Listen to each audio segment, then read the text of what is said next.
One tiny change made me notice things I used to pass by without a thought. Little nudges, small openings, tiny clues that slowly rearranged the map of my life. That claim sounds dramatic, but it's honest.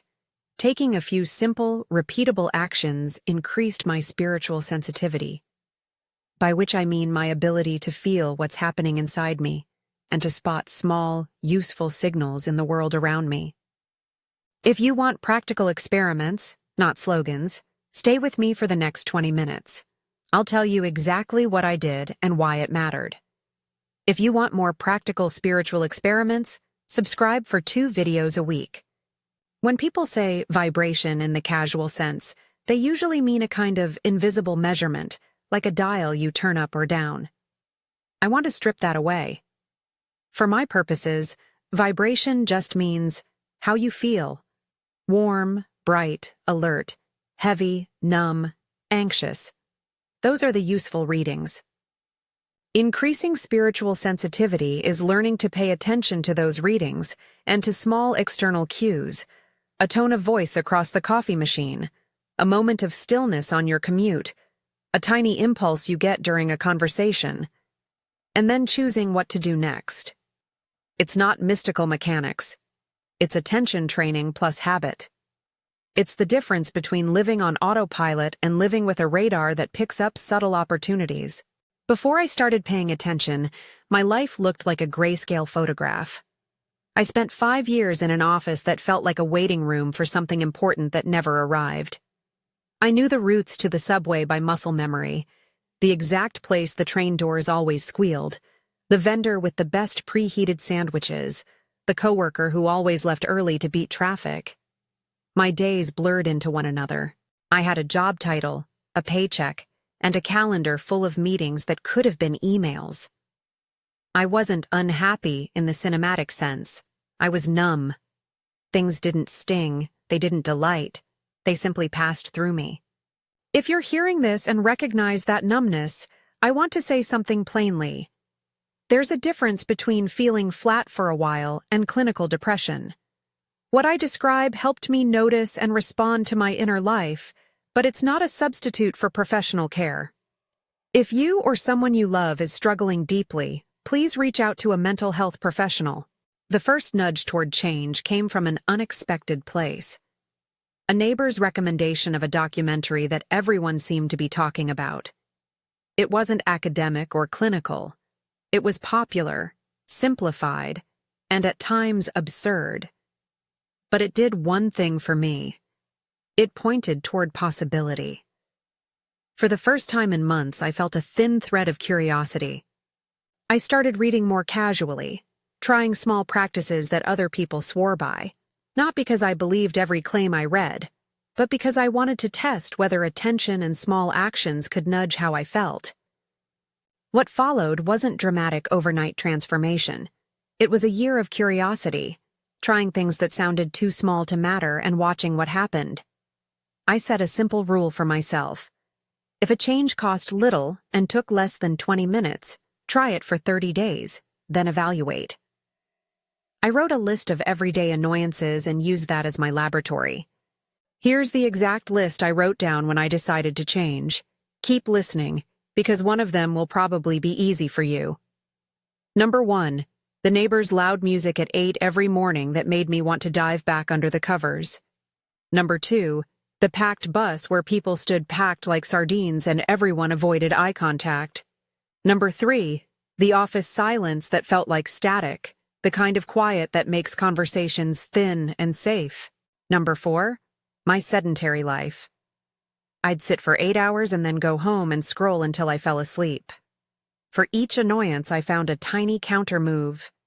For the neighbor's music, I began waking up 20 minutes earlier. Not to do a full ritual or a yoga class, just to make a small space before the noise started. I learned to put on shoes, step outside, and walk a few blocks. Those first walks were clumsy and defensive. I kept checking my watch like I was stealing time. But there's something about being outside when the city is still half asleep. The air feels different. The light is thinner. You see the way a paper bag folds the pavement into a small wave. I took note of those textures. 15 minutes of walking didn't change the world, but it changed the lens I used to see the world through. I noticed the sound of my breath. I noticed how my shoulders dropped a degree. That was all it took to start feeling slightly differently. To the packed bus, I offered a quiet rebellion.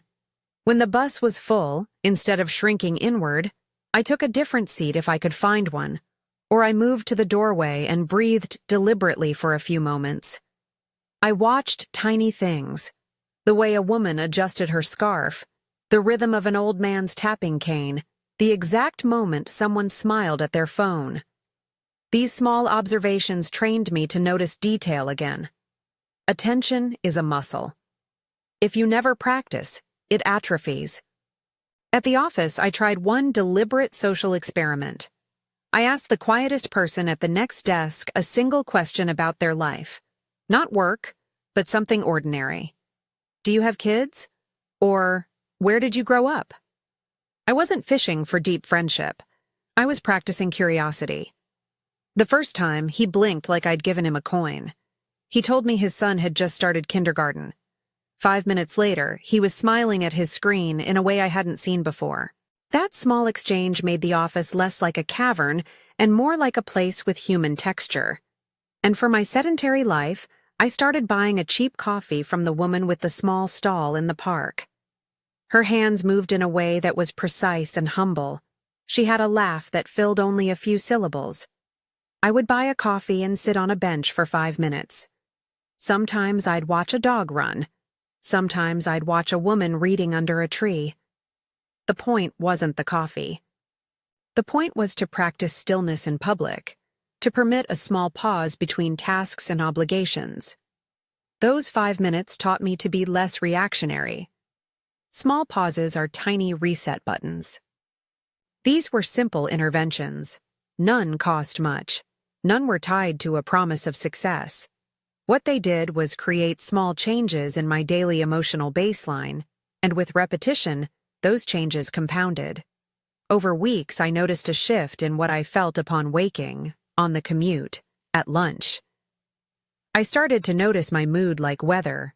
Clear morning, brief rain, then blue again. That weather map let me plan differently. If I woke feeling gray, I took an extra 10-minute walk. If I felt surprisingly light, I used that energy to speak to someone I'd been putting off calling. Mini ganchos to keep you. One of these steps annoyed me at first, but it worked better than therapy sessions I'd tried. Another felt almost too small to matter, and that was precisely why it mattered. The habit of noticing small changes in feeling became the core of my sensitivity. A concrete example. One Tuesday, I woke late. The neighbor had already started playing music. I could have crawled back in bed and numbed until noon. Instead, I threw on shoes and walked slower than usual. At a crosswalk, an elderly man struggled to carry a bag of oranges. I offered to help, and we walked together to his building. He told me about his daughter's wedding. He insisted I take an orange. That short exchange, which would have been invisible if I'd stayed in bed, left me with a surprisingly warm lightness for the rest of the day. Small, ordinary acts opened a crack in the numbness. Then came the setback that felt like the story catching on fire. I'd been up for a promotion for months.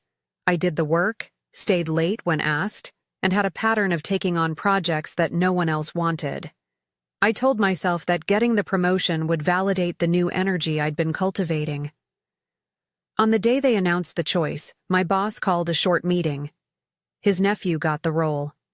No, they didn't tell me it was nepotism with celebratory language. It felt more like a dull thud. I sat in my car afterward and felt my chest hollow out. For 2 days, I moved through the world in beige. All the little habits I'd been practicing, the walks, the coffee pauses, the small conversations, felt suddenly irrelevant. This scene is critical because it showed me the limits of external outcomes. The practices I'd adopted didn't protect me from disappointment. They didn't guarantee promotions or fairy tale reversals. What they did was keep me present enough to hear the next signal. In the quiet after the disappointment, I let myself be honest. What exactly did I want? Under the title and the responsibilities I thought I craved, what I really wanted was more time and a sense of control over my day. The promotion would have come with more meetings and less freedom. I'd been chasing the wrong map. That morning, a female colleague, the one who'd taken a shine to the little coffee habit, stopped by my desk and said in passing, "You know, freelancing changed my life. It's rough at first, but I get to schedule things around my son." She didn't say it like an invitation or a sales pitch. It was a casual, mid-afternoon observation. But because I'd been practicing sensitivity, noticing my gut pull in the direction of freedom during the disappointment, her comment landed like a tiny spark. I filed it. The next week, I spent 30 minutes researching what a freelance schedule might look like in my field. Then I spent an hour mapping out what it would take to get 3 months of runway. Those small actions were practical, tactical steps, not mystical directives. I didn't spring into freelance triumph. There were nights I doubted the choice. There were months when work was inconsistent, when money felt tight and old doubts crept in. But the morning walks, the 5-minute coffee pauses, the habit of asking one genuine question a day, those things stayed with me. They didn't magically make everything smooth, but they kept me alert enough to see options and to choose them with intention. Eventually, I gave notice. I moved to a freelance schedule that let me work blocks in the morning and afternoons. And in the gaps, I did the kinds of small practices that made me more sensitive to rhythms and opportunities. I could tell when a client would be receptive to a new idea because I'd noticed a subtle shift in how they phrased an email. I could sense when I needed to step away to avoid burnout because my chest tensed before I hit reply all. The shift from waiting for validation to following smaller signals was the real reward. Missed promotion wasn't a punishment. It was a directional sign. I could have taken it as evidence of a rigged system and retreated into cynicism. Instead, because I'd been training my attention, I noticed what was happening under the surface, a growing preference for autonomy. I followed that preference, slowly and practically. What does increasing spiritual sensitivity look like in concrete terms? For me, it meant 3 interlocking capacities. First, increased body awareness, noticing tensions, subtle shifts in breathing, small mood changes.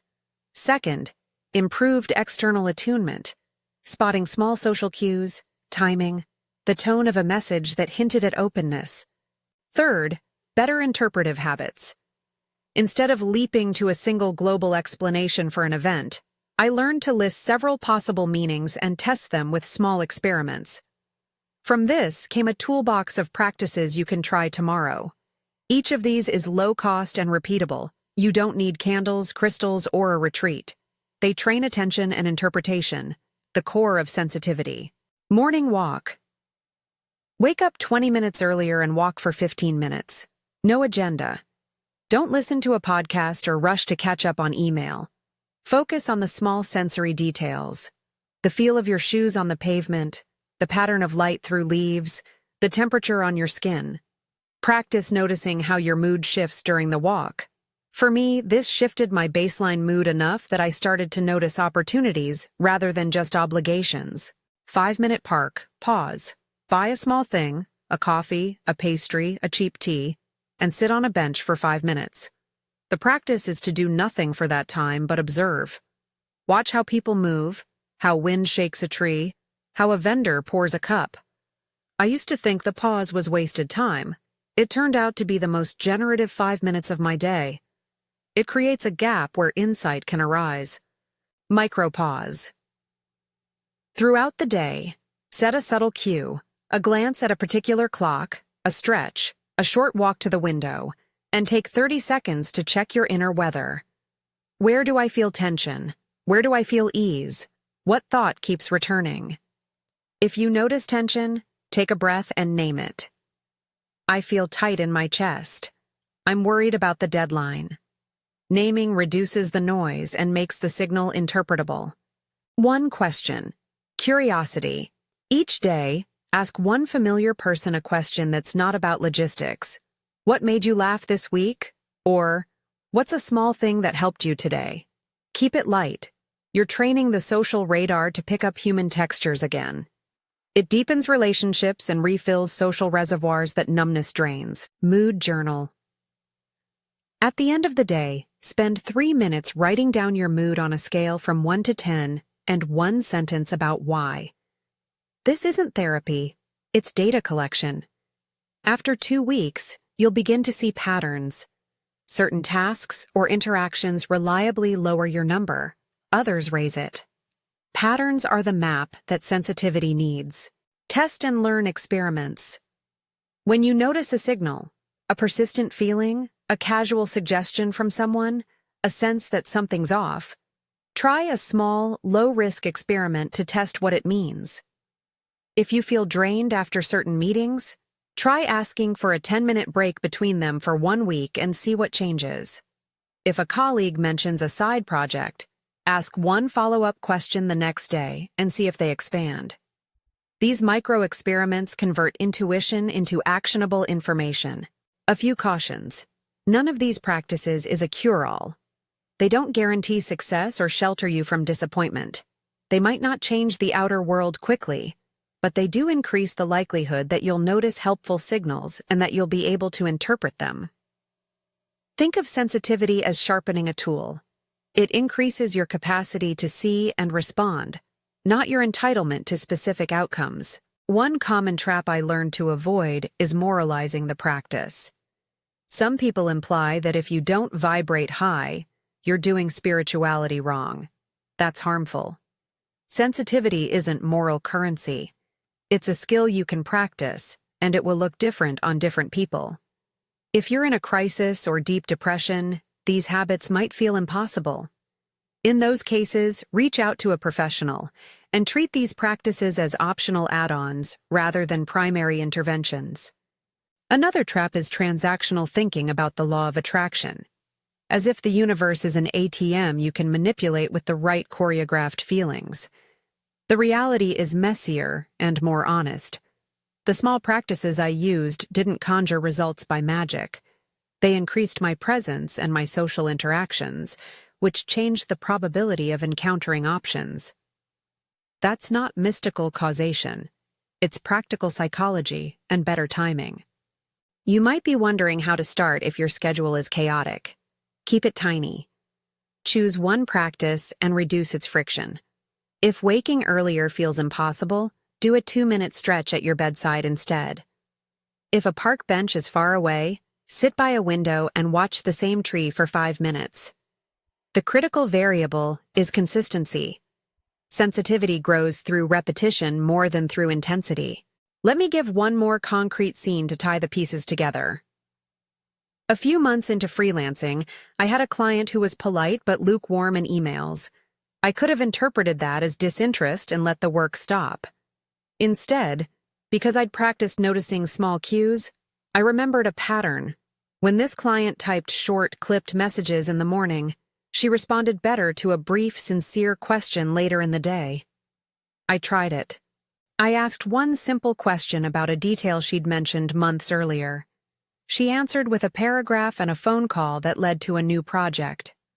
Small attentions turned a lukewarm lead into ongoing work.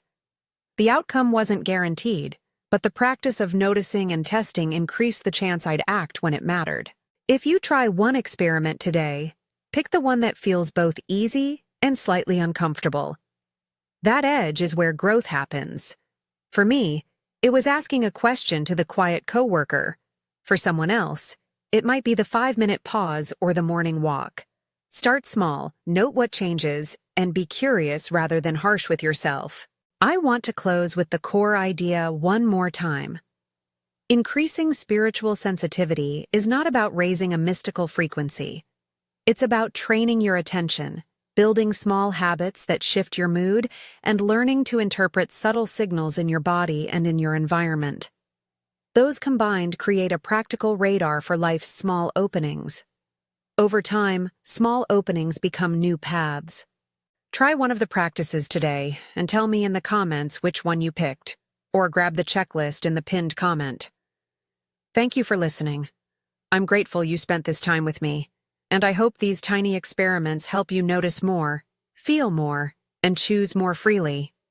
This increases your spiritual sensitivity, not by promising miracles, but by giving you the tools to see and respond to what was already there.